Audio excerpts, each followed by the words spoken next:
cara pengungkapannya yang sedikit demi sedikit baru dikeluarkan. Ini menurut saya agak ada seperti digoreng gitu. Maaf ya, bagaimana bobroknya sebuah penanganan hukum, dan yang kedua adalah bagaimana banyaknya kontaminasi spiritual yang datang. Nggak percaya ini saya kira karena sebuah memori kolektif tentang oknum kepolisian yang banyak juga curang dan mereka ini diduga melakukan tindakan semena-mena. Selama pengetahuan aku hidup, selama pengetahuan aku mengikuti kegiatan-kegiatan spiritual dari almarhum ayahku, kok nggak pernah ya melihat.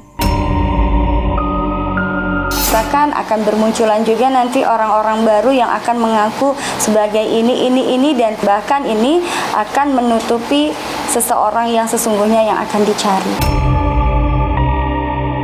Iya, Anabel analisa gembel ya, say.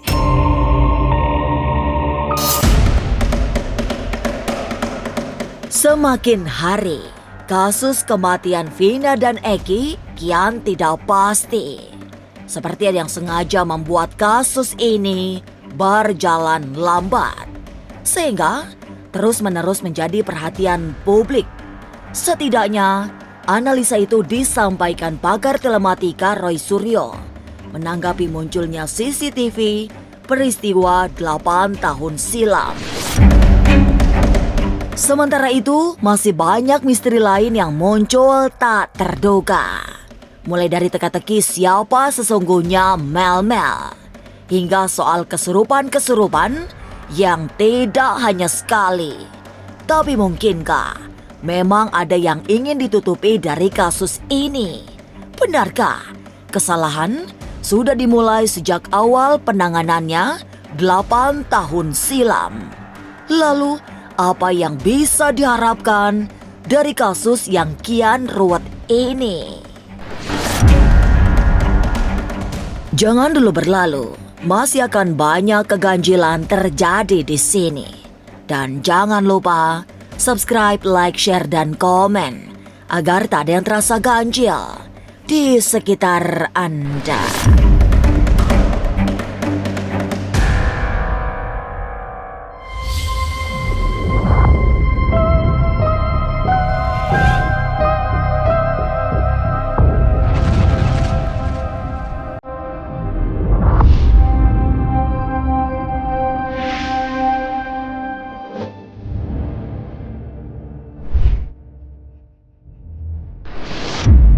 Tragedi kematian Vina dan Eki 8 tahun lalu kian jauh dari pasti.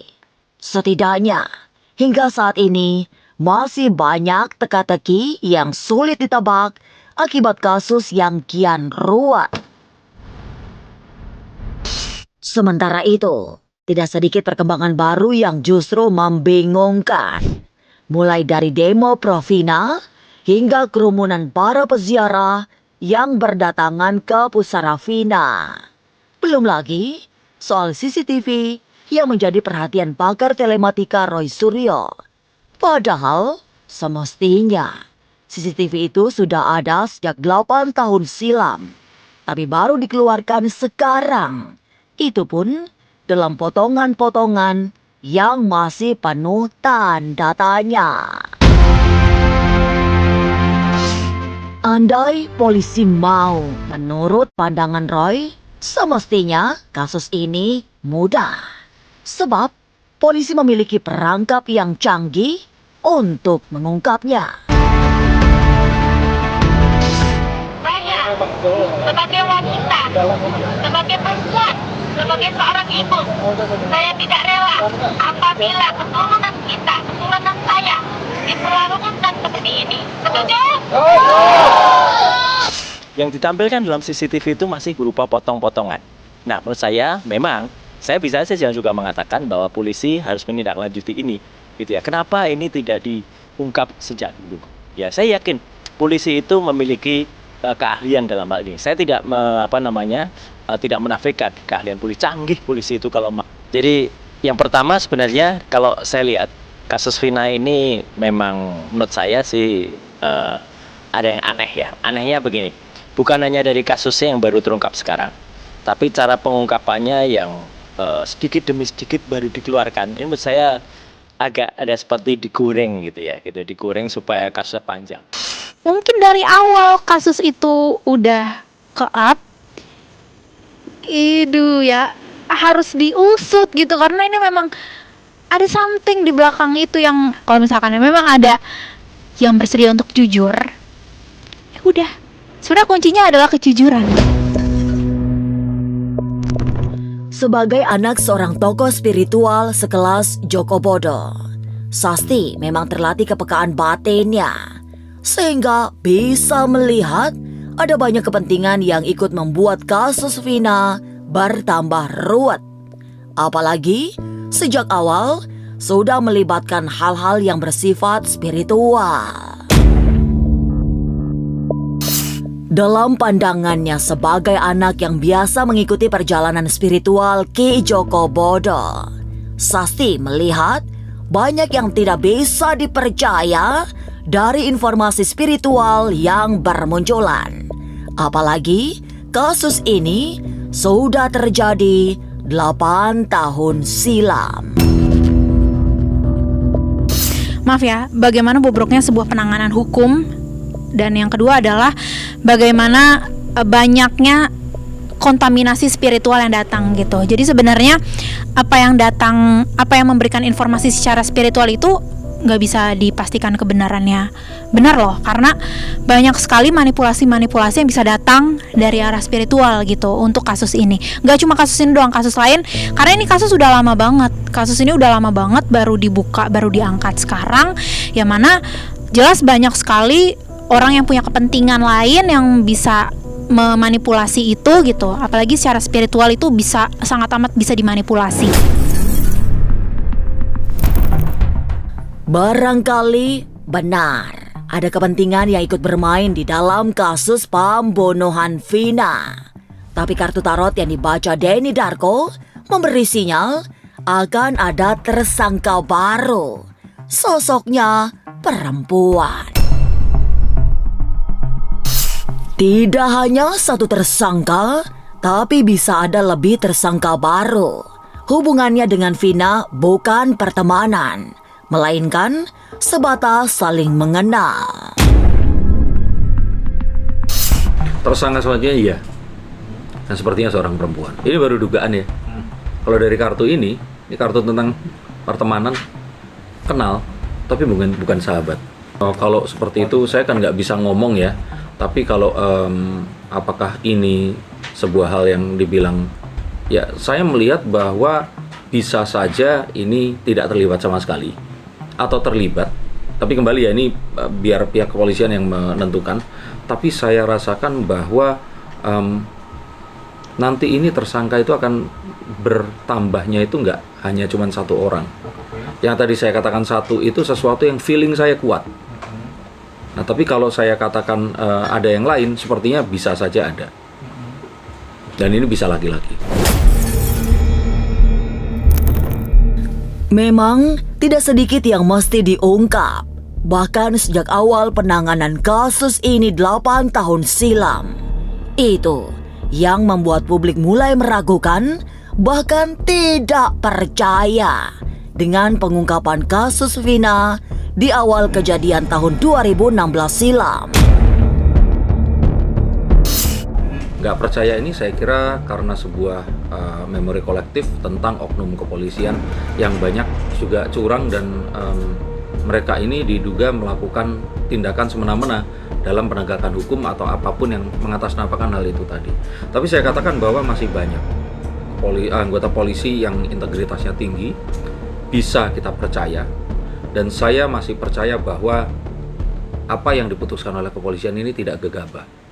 Hanya saja memang mereka sepertinya belum mau membuka ini semua karena adanya kerahasiaan dalam proses penyidikan dan penyelidikan. Jadi kalau saya di sini, kalau Bang Hopnan bilang di sini ini terlalu prematur, ya betul. Maka dari itu mari kita tunggu penjelasan lebih lanjut dari pihak kepolisian, karena saya kira polisi ini berhak untuk menahan saat ada barang bukti dan menahannya berapa puluh hari itu memang ada di undang-undang. Selama hal tersebut tidak melanggar undang-undang, saya masih bersama Kepolisian Republik Indonesia. Lalu apa yang diharapkan dari peristiwa penuh misteri ini? Mungkinkah kasus ini selesai? Cerita apapun itu bisa diselesaikan, tetapi belum bisa menguak permasalahan yang aslinya. Jadi kalau Bunda melihat di sini ya masih seperti itu. Ketemu ini, nanti ketemu ini, tapi tidak akan selesai. Yang bisa menyelesaikan adalah orang tuanya Eki. Kesalahan sejak awal diduga menjadi pintu menuju kegelapan kasus Vina. Harapan polisi segera mengungkap peristiwa 8 tahun silam ini agaknya masih belum bisa diwujudkan. Sebab kini semakin banyak orang yang muncul secara misterius. Lalu siapa sesungguhnya Mel-Mel itu? Mengapa tiba-tiba banyak yang mengaku kesurupan? Jangan kemana-mana, tetap subscribe, like, share, dan komen agar tak ada yang terasa ganjil di sekitar Anda.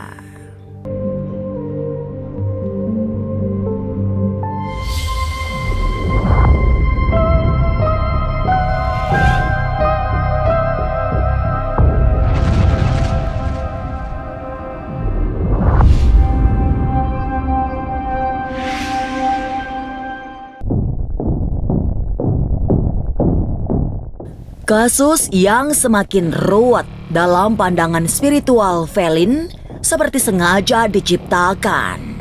Tujuannya untuk mengaburkan sesuatu yang sedang ingin dikaburkan. Kemunculan orang-orang misterius semacam Mel-Mel bukan tanpa alasan. Sebab ada pihak-pihak yang sedang ingin mengacaukan kenyataan. Nanti, kata Velin, tidak hanya Mel-Mel yang muncul, karena akan ada tokoh-tokoh lain yang nyaris tak terbayangkan sebelumnya. Padahal tujuannya adalah membuat bingung netizen.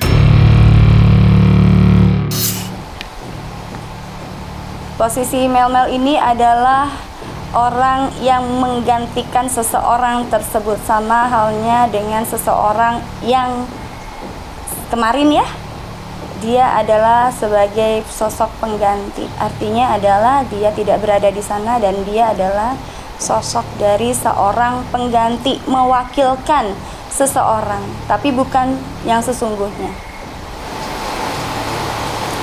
Salah satu orang yang sedang dicari. Alasannya adalah menutupin seseorang yang sesungguhnya yang dijadikan terduga di sini.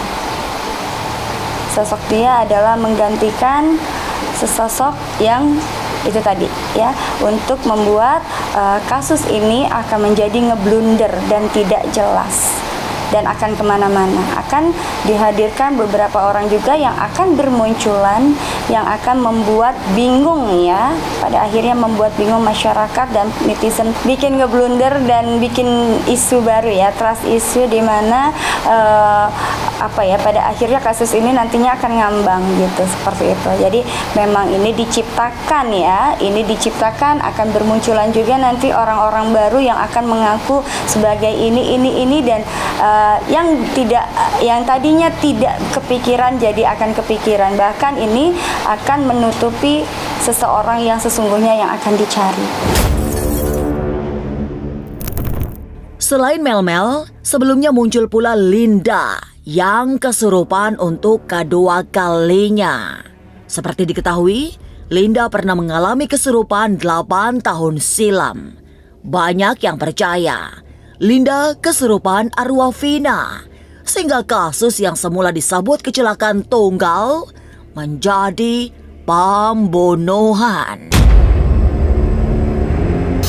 Tapi bagi Sasti, yang sejak kecil mengikuti aktivitas mistik yang dilakukan Ki Joko Bodo, tidak ada kesurupan yang gamblang. Apalagi mampu menceritakan kronologi sebuah peristiwa secara mendetail. Iya, Anabel analisa gembel ya, Say. Kalau misalkan aku melihatnya adalah yang pertama aku tonton adalah video yang pertama tersebar di internet video beberapa tahun lalu yang mana emang katanya emang dirasuki. Aku pribadi juga nggak begitu yakin kalau itu adalah arwahnya gitu. Mohon maaf banget.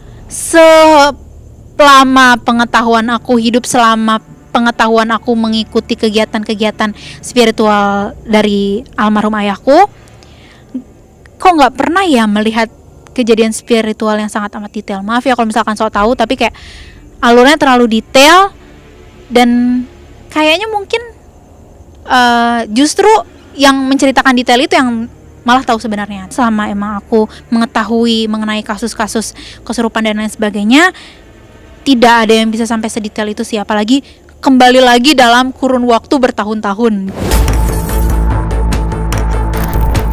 Kasus pembunuhan yang semestinya bisa ditangani dengan sederhana memang pada akhirnya kian ruwet. Sebab banyak yang misterius, lengkap dengan kemunculan tokoh-tokoh tak terduga. Urusan kesurupan bahkan terasa menjadi-jadi setelah seorang pengacara ikut-ikutan mengalami kerasukan. Tapi lagi-lagi banyak yang tidak percaya dengan fenomena kesurupan. Apalagi dalam kasus Vina, sudah terlalu banyak yang mengalami kesurupan, sehingga kian terlihat dibuat-buat. Terus kakinya Vina ini patah, tangannya patah. Benar itu dilindas Ini motor apa gimana? kalau tangan ini patah, ini emang dipukul pakai balok gede. Dipukul. Saya itu nggak percaya sama sekali kalau arwah orang meninggal itu bisa masuk ke dalam tubuh seseorang. Kalau kita berbicara hukum dan kasus ini memang kriminalitas, maaf, itu memang kita serahkan kepada pihak yang berwajib. Lalu, apa yang bisa diharapkan dari rangkaian pengungkapan kasus kematian Vina ini? Jangan kemana-mana, tetap subscribe, like, share, dan komen agar tak ada yang terasa ganjil di sekitar Anda.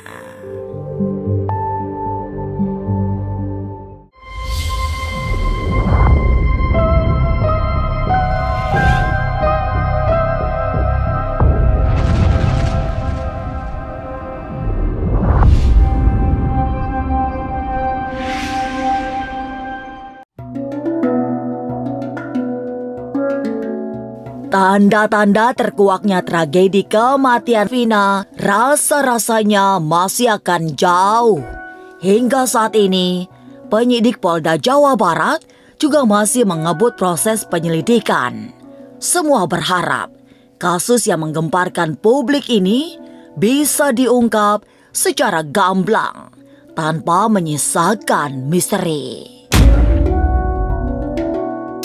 Tapi memang, seperti kata Velin, semua teka-teki akan terbuka pada waktunya nanti. Paling tidak, gambaran yang diberikan kartu tarot yang dibaca Velin menunggu datangnya seseorang yang keceplosan membongkar kasus ini. Dia seorang perempuan yang tidak diduga-duga sebelumnya. Lalu ketika nanti akan ada keceplosan dari seseorang yang akan mengungkap dan tidak disengaja, ya, bagaimanapun suatu kebohongan ditutupin serapi apapun pasti akan terungkap juga ya atas izin Allah ya, dan ini akan membawa titik terang dari kasus ini ke depannya ya. Seseorang ini adalah seseorang wanita nanti yang akan bicara. ya, bukan lewat kesurupan lagi, tapi dari nanti apa yang dia ucapkan dari mulut dia sendiri, itu nanti yang akan menjadi titik terang dan kejelasan dari kasus ini. Tapi dalam pandangan Bunda Retno yang menelisik lewat mata batinnya, kasus Vina baru akan terungkap jika ayah Eki berani angkat bicara. Seperti diketahui, ayah kandung Eki adalah seorang polisi yang 8 tahun silam ikut mendorong kasus kematian putranya untuk diusut secara tuntas. Tapi kini, Ibtu Rudiana yang merupakan seorang kapolsek seperti memilih menepi dari publikasi serta diam tanpa banyak bicara. Kan hanya diam, harapan Bunda itu seorang ayah ya tetap jangan hanya aduh saya kehilangan anak, tapi proaktifnya nggak ada, kurang. Nah akhirnya apa? Diblunder lagi. Dia harus berani ya, sebagai bapak polisi kan harus keberaniannya harus ada. Jangan hanya aduh saya nggak kuat anakku, jangan begitu. Ini kan demi anaknya. Kuncinya ada satu, kelegowoan dari orang tuanya Eki. Kuncinya itu saja, keberanian untuk dobrak. Ya kalau memang beliau ini kan di instansi kepolisian ya harus berani. Kan punya undang-undangnya, kan di situ punya hukum-hukumnya, dalil-dalilnya, kan itu. Nggak usah takut lah kalau Bunda ini. Demi anaknya, demi kebenaran dan kejujuran, itu saja. Justru kita jadi tanda tanya, kenapa sih bapaknya Eki ini sangat tertutup sama kita?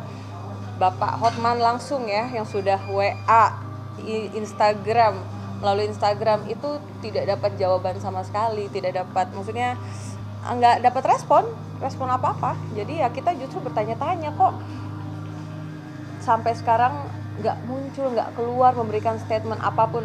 Statement terakhirnya kan cuma lewat Instagramnya aja ya. Gitu ya, kita mau terus mencari bapaknya Eki, mencari kabar. Ayolah kita sama-sama.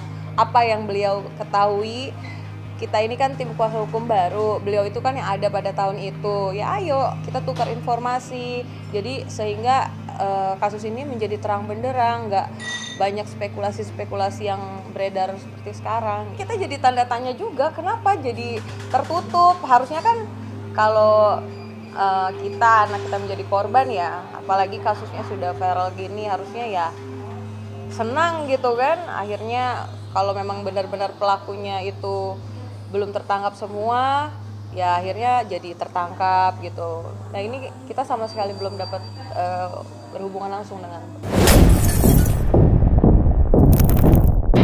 Lantas, mungkinkah misteri kematian Vina dan Eki bisa terungkap?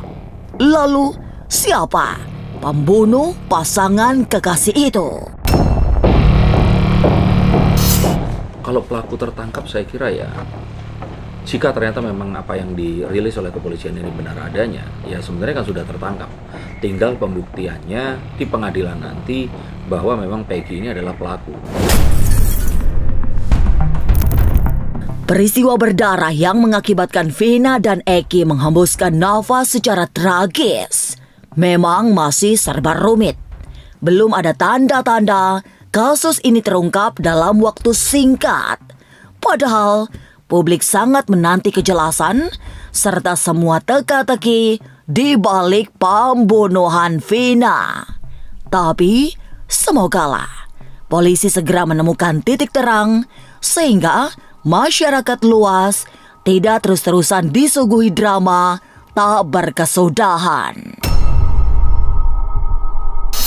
Inilah Ganjil yang akan menguak berbagai misteri di alam nyata dan tak kasat mata. Sampai jumpa pada episode selanjutnya dengan kisah-kisah ganjil setiap hari Senin, Kamis, dan Jumat pukul 5 sore. Tapi sebelumnya, jangan lupa subscribe, like, share, dan komen agar tak ada yang terasa ganjil di sekitar Anda.